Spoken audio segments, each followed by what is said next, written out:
China carried out combat readiness patrols as 9 Chinese fighter jets and 1 military drone crossed the median line of the Taiwan Strait in the period of 24 hours.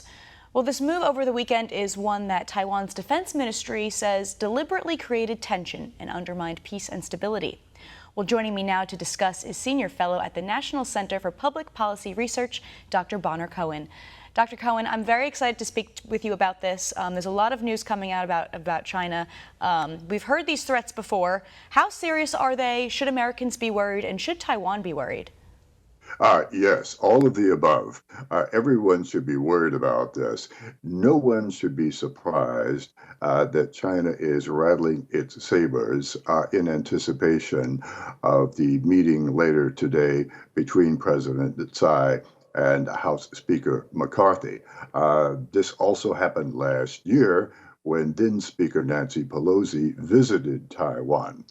Tensions between the United States and China are going to rise in the years to come for a whole variety of reasons. And one of them, perhaps the most important, of course, is the determination by the government in Beijing to take over Taiwan.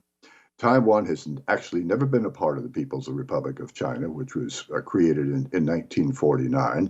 And prior to that, it was a Japanese colony for many decades. It has gone its own way, and the population there wants absolutely nothing whatsoever to do with rule from Beijing. For us, it's important because, among other things, Taiwan is the linchpin of the world's semiconductor industry. And absolutely nothing in our society today works without chips. And the loss of Taiwan would put an enormous economic burden on not just the United States, but just about every other country in the world, because making up a gap in chip supply would be something that cannot happen overnight, would entail the expenditure of a tremendous amount of money, and would come at the expense of the freedom of the people of Taiwan. Now, interesting here is I think it's going to be interesting to see how Beijing deals with Taiwan. Xi Jinping, the president of China, has said the country will be reunited. That's his term. You can do that through a D-Day style invasion, an amphibious invasion, or, which I think is more likely, this will be a combination of quarantine and blockade, perhaps accompanied by a giant cyber attack to cripple whatever defenses Taiwan be able to muster. In any event, given Taiwan's location, just 65 miles from the southernmost Japanese island, near divided Korea, with the ever volatile North Korea, this is a very dangerous neighborhood, and we should take this very seriously. Now, do you think House Speaker McCarthy will hold China's feet to the fire if Joe Biden won't? And we know that Nancy Pelosi didn't. So what do you think how do you think he's going to handle this? Well, first of all, that he's simply having the meeting is a very positive development. And I think it's important to send the proper signal here. President Biden has stated, contrary to what has been traditional U.S. policy here, which has been something called constructive ambivalence. We had no real formal military commitment to defend Taiwan, but on 2 occasions, President Biden has said, we will defend Taiwan. That, however, was later walked back by people within his administration. But I think it's important for the leadership in Beijing to realize that the U.S. is determined that Taiwan remained independent of China.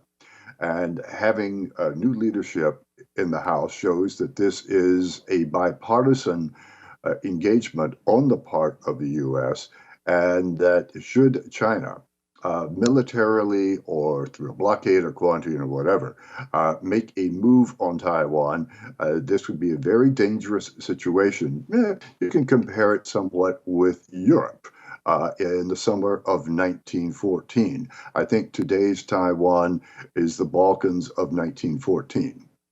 Now, I want to revisit a point that you just made earlier about the economic implications of China. The Biden administration continuously pushes for green energy.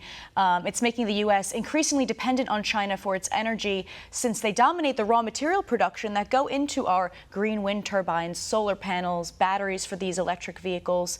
So how much would a retaliation affect even the everyday lives of Americans? The smartest thing to do in that case is to move away from green energy, which has its own problems irrespective of China. The important thing to bear in mind here is that we are making ourselves dependent on China, which controls the supply chain for, as you pointed out, wind turbines, solar panels, and the raw materials that go into batteries that are supposed to power the millions of EVs that we are told are going to be on our highways in a few years.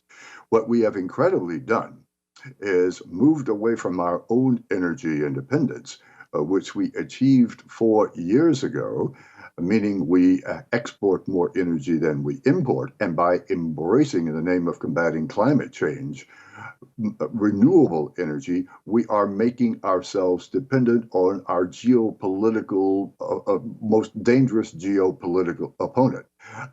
This is suicidal, and it must be reversed lest we find ourselves being dependent on China for our fuel supply and our electricity supply. And aside from the economic part of this all, before we go, I did want to ask you this. There's an update finally involving that Chinese spy balloon that just came out this morning, that it did, in fact, gather intelligence from U.S. military sites as it flew across our country before it was shot down. What could China do with that information? Are we in deeper trouble? What do you think?